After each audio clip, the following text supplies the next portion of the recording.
नमस्ते बच्चों, क्लास 8 का जो है वो हमने 7 नंबर का unit metal and non metal start किया था। इसमें हम आज बात करने वाले हैं नोबल मेटल के बारे में। ठीक है कि ये नोबल मेटल एक्चुअल में होता क्या है, तो हम इस बुक में भी पढ़ेंगे और मैं आपको उसके साथ ये समझा के भी दूंगा कि नोबल मेटल एक्चुअल में होता क्या है। तो हम ये भी पढ़ने वाले हैं, पर सबसे पहले व्हाइट बोर्ड पे जो लिखा है वो समझा के देता हूं ताकि आपको उसका कंसेप्ट क्लियर हो जाए कि नोबल मेटल एक्चुअल में होता क्या है। देखिए, नोबल मेटल यानी ये मेटल होता है, इसमें तो आपको ये पता चल गया कि नोबल मेटल, पर कैसा मेटल होता है तो ये नोबल होता है। मीनिंग क्या है कि देखिए, हम पूरा मीनिंग समझेंगे। आपके इसमें एक वर्ड आया है एलिमेंटल फॉर्म, वो भी क्या होता है वो भी समझेंगे। देखिए, नोबल मेटल क्या होता है, एक ऐसा मेटल होता है do not react with water, air, acid, base. देखिए, एक ऐसा मेटल जो किसी के साथ रिएक्ट नहीं होता। कुछ कुछ लोग होते हैं जो किसी के साथ झगड़ा वगैरह नहीं करते, खुश रहते, अपने फ्री स्टेट में रहते हैं, किसी के साथ झगड़ा नहीं करेंगे, किसी के साथ कुछ नहीं करेंगे, बस अपनी जिंदगी में मस्त रहेंगे। उसी तरह वो जो मेटल्स होते हैं वो भी ऐसे होते हैं, उनको बोला जाता है नोबल मेटल। यानी वो वाटर के साथ रिएक्ट नहीं करते, एयर के साथ रिएक्ट नहीं करते, एसिड के साथ रिएक्ट नहीं करते, बेस के साथ, यानी वो किसी के साथ उनकी रिएक्शन नहीं होती, उनको बोला जाता है नोबल मेटल। यानी हम बोल सकते हैं कि उनका ऑक्सीडेशन नहीं होता, रेजिस्टेंस टू ऑक्सीडेशन, यानी उनका ऑक्सीडेशन नहीं होता या फिर उनका करोजन नहीं होता। आपने देखा होगा लोहा अगर हम ऐसे छोड़ दे तो उसको एयर के साथ रिएक्शन होती है, वाटर के साथ रिएक्शन होती है, और धीरे धीरे हम बोलते हैं ना लोहे को जंग लग जाता है, जंग लगना, तो उनको बोला जाता है करोजन। लोहे को जंग लगता है, पर आपने देखा है कभी कि गोल्ड है या फिर सिल्वर है तो उसको कभी आपने देखा है कि भाई जंग लगा? ऐसा नहीं होता, क्योंकि वो किसी के साथ रिएक्ट ही नहीं होते। अब रिएक्ट नहीं होते तो इसका मीनिंग क्या है कि उनको जंग भी नहीं लगता। अगर बहुत ज्यादा आप किसी के साथ बुरा बर्ताव करेंगे, दिमाग में निगेटिव थॉट चलेंगे, तो आपके दिमाग को जंग लगता है। इसी के साथ इसी के लिए फ्री रहना सीखो, कोई किसी के लेना देना नहीं, तो आपकी मेंदू जो है, ब्रेन जो है वो भी अच्छा रहेगा, कोई उस पर जो है वो करोजन नहीं होगा, कोई यानी रेजिस्टेंट रहेगा। उसी प्रकार का ये मेटल है, तो आपको अच्छी तरीके से ये नोबल मेटल समझ में आएगा कि ऐसे मेटल जो किसी के साथ रिएक्ट नहीं होते, उनका करोजन नहीं होता, उनको ऑक्सीडेशन नहीं होता, उनको हम सिंपली क्या बोलते हैं, नोबल मेटल। ठीक है, अब इसमें से पढ़ता हूं, बाकी चीजें समझा के देखिए। नोबल मेटल क्या है, सब मेटल लाइक गोल्ड है, सिल्वर है, प्लैटिनम है, पैलाडियम है, रोडियम है, ये सारे के सारे क्या है, Nobel metal. They occur in nature in elemental state, elemental state में ऑकर होते हैं, यानी एलिमेंटल फॉर्म में। अब ये एलिमेंटल स्टेट क्या होता है, देखिए एलिमेंटल स्टेट यानी फ्री स्टेट, जैसे मैंने, वो किसी के साथ रिएक्ट नहीं होते, तो किसी के साथ कंबाइन नहीं होते, तो कंपाउंड वगैरह फॉर्म नहीं करते, तो उनमें कुछ इंप्यूरिटी नहीं होती, वो खुद ही जो है वो प्योर स्टेट में रहते हैं, कोई इंप्यूरिटी नहीं, कोई कुछ स्टेट नहीं। देखिए, एलिमेंटल यानी नेचुरल फॉर्म, नेचर में, नेचर से जो हमें मिलता है वो एक नेचुरल फॉर्म में होता है। हम फिर उसमें जो है वो कुछ चीजें ऐड करते हैं तो उसका कुछ अलग बन जाता है, इंप्यूरिटी आती है।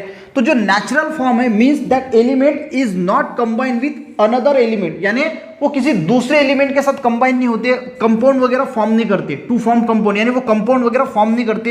Instead they exist in free, unchanged, unreacted और लेस रिएक्टिव और मोस्ट स्टेबल फॉर्म। तो समझ में आ गया आपको, वो किसी के साथ रिएक्ट नहीं होते, वो फ्री स्टेट में रहते हैं, अपने अलग रहते हैं, तो उसको बोला जाता है एलिमेंटल फॉर्म। यानी हम सिंपली भाषा में अगर दूसरी चीज समझे तो प्योर फॉर्म में रहते हैं, नो इंप्यूरिटी और अदर मटेरियल मिक्स नीड, यानी कोई इंप्यूरिटी या कोई अदर मटेरियल उसमें मिक्स नहीं होता, तो उसको क्या बोला जाता है, सिंपली एलिमेंटल फॉर्म। यानी वो कैसे होते हैं, एलिमेंटल फॉर्म में जो है वो देखिए, they occur in nature in the elemental state, elemental यानी फ्री स्टेट में, कोई इंप्यूरिटी नहीं, कुछ नहीं। गोल्ड हमें मिलता है तो वो पूरा का पूरा गोल्ड ही रहता है, गोल्ड होता है, वो किसी के साथ रिएक्ट नहीं होता, उसको फिर प्रोसेस करके फिल्टर किया जाता है, पर उसमें कोई इंप्यूरिटी नहीं होती, यानी गोल्ड है तो उसमें गोल्ड ही रहेगा, वो किसी के साथ कंबाइन नहीं होता, क्योंकि वो किसी के साथ रिएक्ट ही नहीं होता। समझ में आ गया?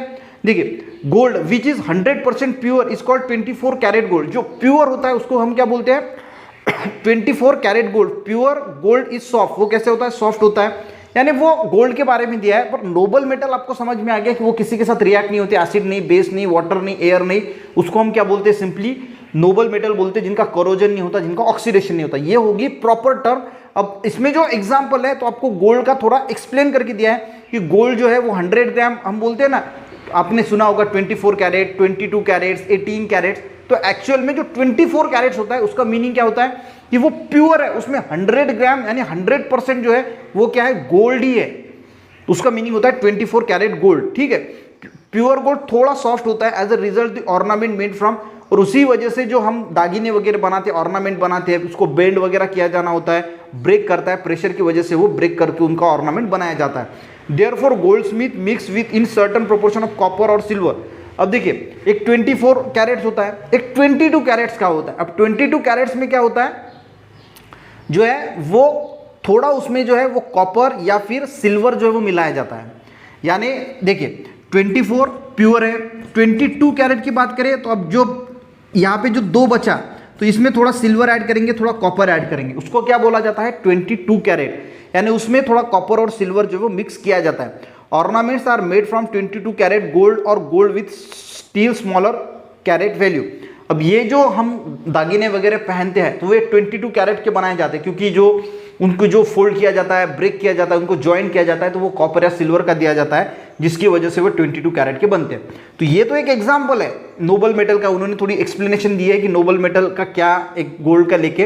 पर नोबल मेटल आपको समझ में आना चाहिए कि कोई भी बोलता है तो हाँ वो रिएक्ट नहीं करते, यानी लेस रिएक्टिव होते हैं, हम उसको लेस बोल सकते हैं, या फिर होते ही नहीं रिएक्टिव ऐसा भी बोल सकते हैं। जैसे एयर का, वाटर का, एसिड का बेस के साथ वो रिएक्ट नहीं होते, उनका करोजन नहीं होता, उनको ऑक्सीडेशन नहीं होता, ऐसे हम बोल सकते हैं। ठीक है, वो होगी प्रॉपर डेफिनेशन। एलिमेंटल फॉर्म भी मैंने बताया कि फ्री फॉर्म में होते हैं, नेचर में जैसा फॉर्म होता है, किसी के साथ कंबाइन नहीं होते, कुछ नहीं होते, फ्री स्टेट में हमें मिलते हैं।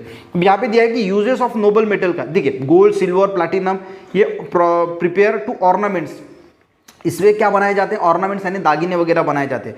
सिल्वर को मेडिसिन में भी यूज किया जाता है, गोल्ड को भी मेडिसिन में यूज किया जाता है। कैसे, देखिए आपने सुवर्ण प्राशन सुना होगा, सिल्वर जो है वो भी दिया जाता है, वो एंटी बैक्टीरियल उसमें यानी बैक्टीरिया किल करने की प्रॉपर्टी होती है, तो वो मेडिसिन में जो है वो यूज किया जाता है।